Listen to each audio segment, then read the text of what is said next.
Good evening friends. आज की update कुछ इस प्रकार से है। आज हम सबसे पहले शुरुआत करेंगे अपने पड़ोसी देश बांग्लादेश की।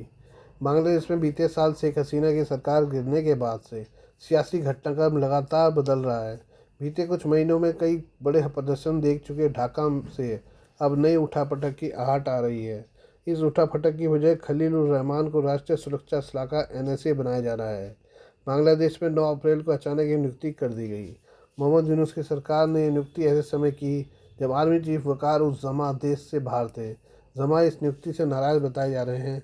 ऐसे में ढाका में टकराव बढ़ेगा और मोहम्मद यूनुस को भी आर्मी चीफ के गुस्से का सामना करना पड़ सकता है। नॉर्थ ईस्ट न्यूज़ की रिपोर्ट के मुताबिक खलीलुर रहमान की नियुक्ति के बाद सेना प्रमुख जनरल वकार जमा के साथ उनके संबंधों को लेकर कई सवाल हैं। रहमान पहले ही रोगिया मुद्दे और प्राथमिकता मामलों के उच्च प्रतिनिधि के हैं। एक साथ दो महत्वपूर्ण पद मिलने से उनकी ताकत बढ़ गई है। ऐसे में उनका जनरल जमा के साथ टकराव हो सकता है। जनरल जमा देश की बाहरी और आंतरिक सुरक्षा के कर्ता धर्ता हैं। जमा जब रूस और क्रोएशिया के दौरे पर थे तो उनकी अनुपस्थिति में मोहम्मद यूनुस के नेतृत्व वाली अंतरिम सरकार ने रहमान की नियुक्ति पर अचानक फैसला ले लिया।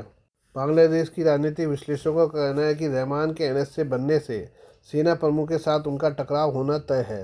रहमान के पास अमेरिका का पासपोर्ट है और वो वॉशिंगटन में काफ़ी समय गुजारते हैं।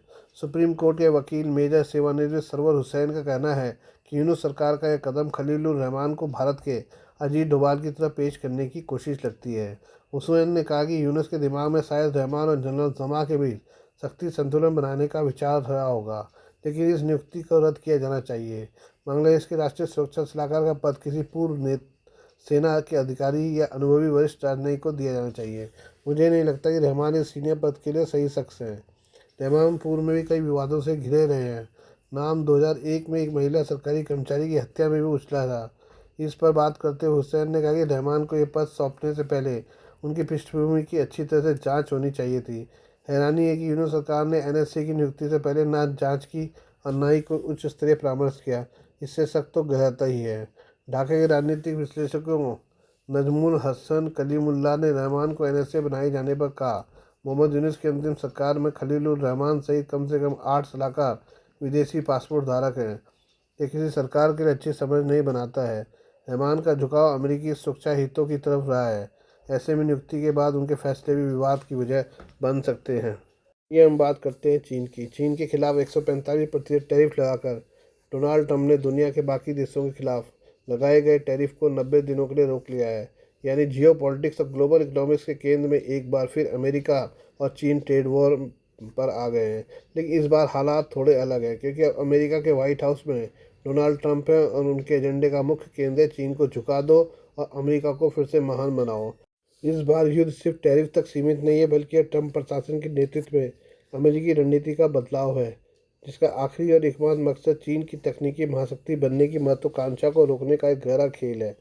भारत और अमेरिका दोनों इस जियोपॉलिटिक हालात को समझ रहे हैं, जिसके गंभीर परिणाम होंगे। यही वजह है कि मुख्य खलनायक कम्युनिस्ट चीन निशाने पर है। शीत युद्ध 2.0 के कई युद्ध क्षेत्र वही हैं जो शीत युद्ध 1.0 में थे, जिसमें से कई एशिया, अफ्रीका और दक्षिण अमेरिका में है। प्रधानमंत्री मोदी ने चुपचाप कई देशों के साथ संबंध बनाए हैं, जो नई स्थिति के अंतिम परिणाम के लिए महत्वपूर्ण है। राष्ट्रपति ट्रंप ने भी ऐसा ही किया है, लेकिन बहुत ज़्यादा धूमधाम के साथ। राष्ट्रपति हू जिनताओ के दूसरे कार्यकाल से कम्युनिस्ट शासन के तहत चीन अमेरिका के साथ वर्चस्व की लड़ाई में लगा हुआ है, लेकिन इस बार दूसरे छोर पर चीन है, जिसके लिए अस्तित्व का सवाल है। चीन ने अमेरिकी व्यापार घाटे को सालों से लगातार बढ़ाया है, बौद्धिक संपदा की चोरी की है और अब वो डॉलर को हटाकर युआन को ग्लोबल करेंसी बनाना चाहता है। इसलिए ट्रंप ने एक के बाद एक कठोर फैसले लिए हैं।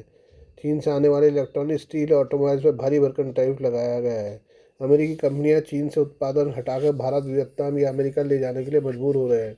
चीन के राष्ट्रपति शी जिनपिंग ने ट्रंप के बयानों को आर्थिक ब्लैकमेल बताया और कहा है, यदि अमेरिका व्यापार युद्ध चाहता है तो हम इसके लिए पूरी तरह तैयार हैं। लेकिन समस्या यह है कि चीन अब उस स्थिति में नहीं है जो 2018-19 में था। उसकी रियल एस्टेट अर्थव्यवस्था डूब रही है। एवरग्रांडे कंट्री गार्डन का पतन हो चुका है। चीन में युवाओं में बेरोजगारी 21% से ऊपर जा चुकी है। अमेरिकी कंपनियों की वापसी से उसका मैन्युफैक्चरिंग हब कमज़ोर हो जाएगा। युआन की स्थिति कमज़ोर हो रही है, जिससे ग्लोबल लेन देन पर असर पड़ रहा है। ट्रंप संदेश देने में कामयाब रहे कि चीन विश्वसनीय ठिकाना नहीं हो सकता है। ASML, TSMC, एनवीडिया जैसी कंपनियों पर चीन से तकनीकी साझेदारी तोड़ने का दबाव है। क्वांटम कंप्यूटिंग और AI डोमेन में चीन को पीछे रखने के लिए रिसर्च फंडिंग तेज हो गई है। ट्रम्प जानते हैं कि आर्थिक युद्ध ही है जो अमेरिका के सुपर पावर स्टेटस को या तो बनाए रखेगा या ध्वस्त कर देगा। यही वजह है कि उन्होंने चीन के खिलाफ एक व्यापार युद्ध शुरू किया है जो उस देश की अर्थव्यवस्था को कमज़ोर करने के लिए बनाया गया है। अगर शी जिनपिंग अमेरिकी चालों के आगे झुकते हैं तो चीन से में उनकी मजबूत नेता की छवि ध्वस्त हो जाएगी।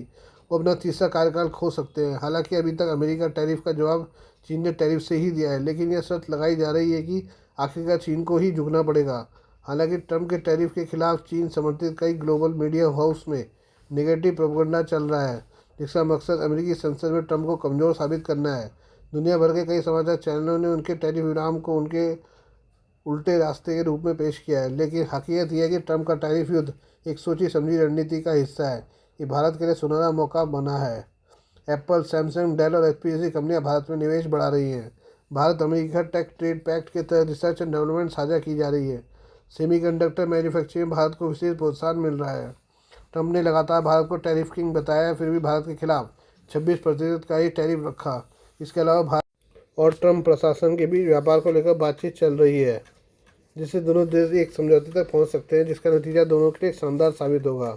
भारत पहले ही ट्रंप प्रशासन को आश्वस्त कर चुका है कि वो 2030 तक अमेरिका के साथ $500 अरब का कारोबार करेगा। निश्चित तौर पर इसका फ़ायदा अमेरिका को भी होगा।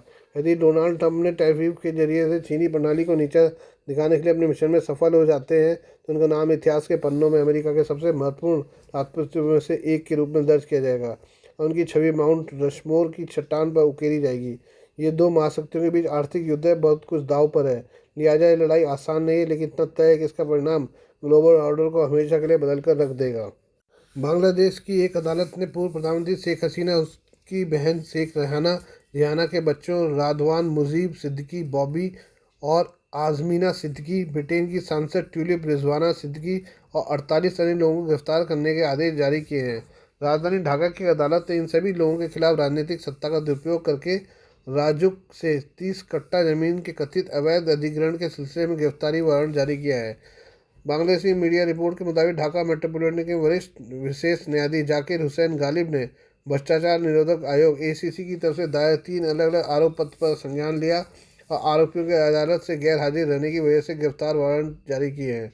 ढाका ट्रिब्यून की रिपोर्ट के मुताबिक यह फैसला एक पुराने और संवेदनशील मामले में आया है, जिसने न सिर्फ सरकार के भीतर हलचल पैदा कर दी है बल्कि शेख हसीना के विरोधियों को भी एक नया राजनीतिक हथियार थमा दिया है। एसीसी के सहायक निदेशक अभियोजन अमीनुल इस्लाम ने मामले की पुष्टि की और कहा कि अदालत ने गिरफ्तारी आदेशों के निपटाने पर रिपोर्ट की समीक्षा के लिए 27 अप्रैल की तारीख तय की है। इससे पहले 10 अप्रैल को इसी अदालत ने राजुक प्लांट आवंटन से संबंधित एक अलग भ्रष्टाचार मामले में शेख हसीना, उनकी बेटी साइमा वाजेद पुतुल और 16 अन्य के खिलाफ गिरफ्तारी वारंट जारी किया है। भारत में रह रही है शेख हसीना। आपको बता दें कि इसी साल 13 जनवरी को एसीसी के उप निदेशक सलाउद्दीन ने शेख रिहाना के खिलाफ कथित तौर पर अधिकार का दुरुपयोग करके पूर्वांचल न्यू टाउन प्रोजेक्ट में 10 कट्टा प्लॉट हासिल करने का मामला दर्ज किया था। मामले में शेख हसीना और ट्यूलिप रिजवाना सिद्दीकी सहित 15 आरोपियों के नाम थे। जांच के बाद एसीसी के सहायक निदेशक अफनान जन्नत केया ने 10 मार्च को 17 व्यक्तियों के खिलाफ चार्जशीट पेश किया, जिसमें 2 और नाम जोड़ दिए गए। वहीं दूसरे मामले में अफनान जन्नत केया ने भी पूर्वांचल में 10 कट्टा प्लॉट हासिल करने में इसी तरह की अनियमितताओं के लिए आजमीना सिद्दीकी के खिलाफ चार्जशीट दायर किए। इस मामले में शुरू में ट्यूलिप सिद्दीकी और शेख हसीना सहित 16 आरोपियों के नाम थे, लेकिन 10 मार्च को पेश किए अंतिम आरोप में 18 लोगों के नाम थे। आपको बता दें कि पिछले साल एक हिंसक प्रदर्शन के बाद शेख हसीना की सरकार को गिरा दिया गया था, जिसके बाद पिछले साल 5 अगस्त को शेख हसीना भागकर भारत आ गई थी। उसके बाद से वो भारत में ही रह रही हैं। मोहम्मद यूनूस के नेतृत्व में वर्तमान में काम करने वाली बांग्लादेश की अंतरिम सरकार ने औपचारिक तौर पर शेख हसीना को सौंपने का अनुरोध किया है। हालांकि इस बात की संभावना ना के बराबर है कि शेख हसीना को भारत बांग्लादेश को सौंपे। शेख हसीना के खिलाफ बांग्लादेश में कई अन्य धाराओं, जिनमें हत्या तक शामिल है, मुकदमे दर्ज किए गए हैं। ये बात करें ईरान और अमेरिका के बारे में। ईरान और अमेरिका ने परमाणु कार्यक्रम को लेकर ओमान में अप्रत्यक्ष बातचीत शुरू कर दी है। ईरान के विदेश मंत्रालय के प्रवक्ता इस्माइल बाघई ने सोशल प्लेटफॉर्म पर यह घोषणा की है। इस्माइल बाघई ने कहा है कि यह वार्ता ओमानी मेजबानों की तरफ से निर्धारित जगह पर आयोजित की जाएगी, जहां इस्लामी रिपब्लिक ऑफ ईरान और अमेरिका के प्रतिनिधि अलग अलग कमरों में बैठेंगे। ईरान का परमाणु कार्यक्रम हाल के महीनों में तेजी से आगे बढ़ा है। पश्चिमी देशों, खासकर अमेरिका को आशंका है कि ईरान परमाणु हथियार बनाने की दिशा में काम कर सकता है। हालांकि ईरान हमेशा यह दावा करता रहा है कि उसका परमाणु कार्यक्रम शांतिपूर्ण उद्देश्यों के लिए है। ईरान और अमेरिका के बीच सीधी बातचीत लंबे समय से रुकी हुई है। दोनों देशों के रिश्ते 2018 से और ख़राब हो गए थे जब अमेरिका ने परमाणु समझौते संयुक्त व्यापक कार्य योजना JCPO से खुद को अलग कर लिया था। अब ओमान एक मध्यस्थ की भूमिका निभा रहा है ताकि दोनों देश किसी समाधान पर पहुंच सके। इस वार्ताओं से उम्मीद की जा रही है कि दोनों देशों के बीच तनातनी को कुछ हद तक कम किया जा सकेगा, खासकर जब तक मध्य पूर्व में पहले से ही कई तरह के तनाव बरकरार हैं। ईरान और अमेरिका के बीच परमाणु समझौते पर दूसरे दौर की वार्ता 19 अप्रैल को संभावित है। ईरान के विदेश मंत्री अब्बास अराक्ची ने शनिवार को इसकी पुष्टि की है। एक टीवी कार्यक्रम के दौरान उन्होंने कहा कि ईरान और अमेरिका के बीच दूसरे दौर की वार्ता अगले सप्ताह हो सकती है। इसका उद्देश्य संभावित परमाणु समझौते के व्यापक ढांचे में विमर्श करना है। बता दें कि ईरान और अमेरिका ने शनिवार को ओमान में इस सिलसिले में वार्ता की। राष्ट्रपति डोनाल्ड ट्रंप ने धमकी दी कि यदि कोई समझौता नहीं होता तो वो सैन्य कार्रवाई करेंगे। विदेश मंत्री आराक्ची ने कहा कि वार्ता का स्थान अभी तय होना है और कोई भी पक्ष निरर्थक या समय बर्बाद करने वाली वार्ता नहीं चाहता है। Please do like, share and subscribe this channel of my news, views and analysis by Prakash.